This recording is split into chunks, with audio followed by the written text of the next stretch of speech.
Hello everyone, அனைவருக்கும் வணக்கம். வாங்க பேசலாம் ஆங்கிலத்தில் என்ற தலைப்பில் டே 12க்கான வீடியோவாக சில ஜென்சி வேர்ட்ஸ், அதோட மீனிங் அண்ட் ஆல்சோ சில எக்ஸாம்பிள் சென்டென்சஸ் பார்க்க போகிறோம். வாங்க படிக்கலாம். ஆல்ரெடி ஜென்சினா என்ன, ஜென்சி வேர்ட்ஸுக்குரிய meanings and example sentences previous வீடியோவில் பார்த்தோம். இப்போ ஒரு 5 வேர்ட்ஸ்க்கு நம்ம இப்போ பார்க்கலாம். ஃபஸ்ட்டு வேர்டு பார்த்திங்கன்னா மிட்.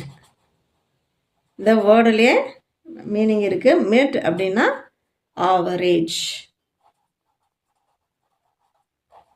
ரொம்ப ஹையும் இல்லை லோவும் இல்லை, ஆவரேஜ்.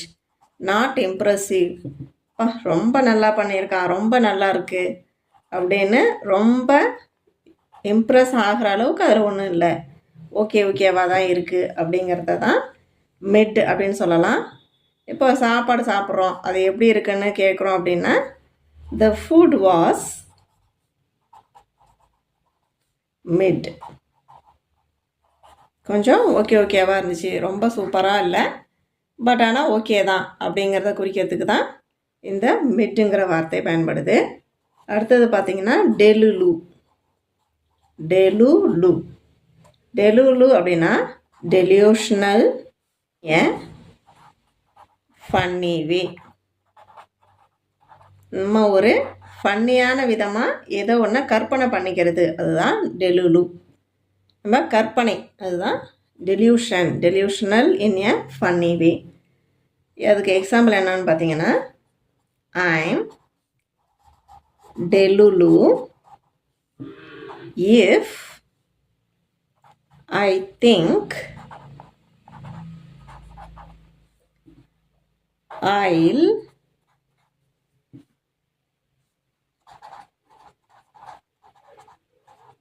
become rich tomorrow.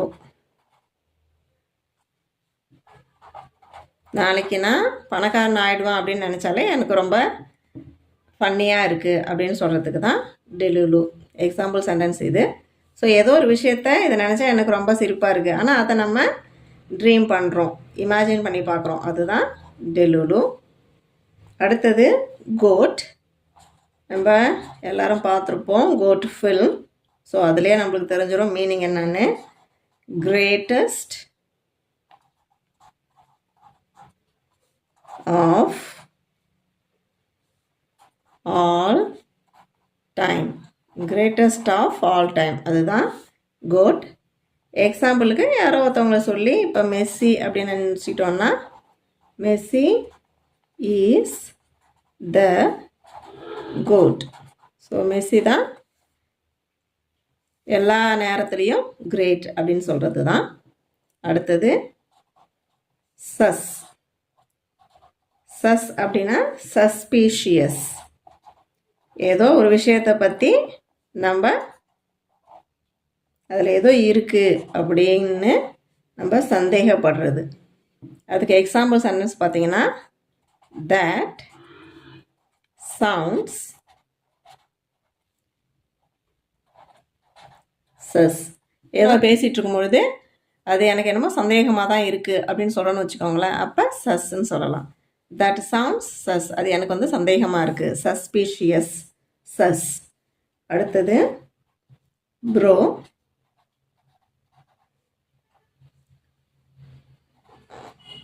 நார்மலாக ப்ரோம்போம் இல்லைங்களா, அதுதான் அது.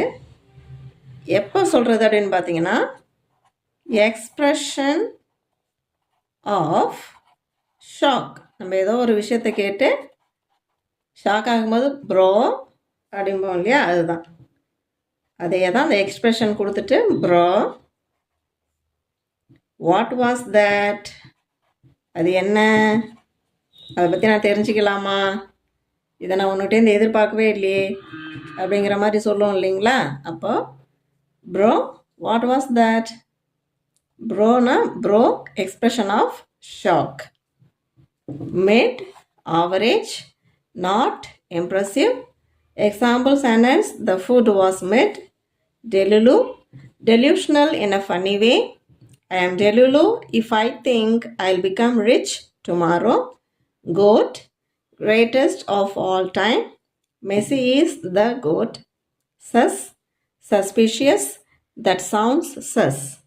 Bro, expression of shock.